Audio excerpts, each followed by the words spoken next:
Hello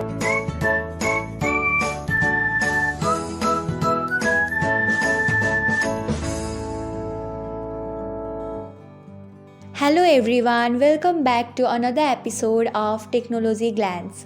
Today in this video, I am going to guide you through how you can turn off profile views on TikTok. So let's get started. Watch till the end and don't forget to subscribe to Technologyglance by hitting the subscribe button and press the bell icon so that you will never miss another update. Without further ado, let's get started.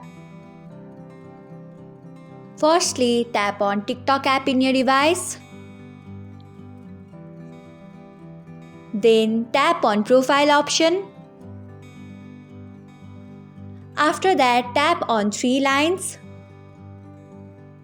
Next, tap on settings and privacy. After that, tap on privacy.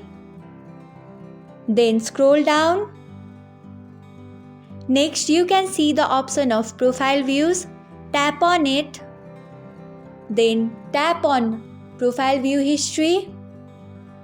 So this is how you can turn off profile views on TikTok app. Thanks for watching. If you found this guide helpful, we would love it if you hit the thumbs up button below.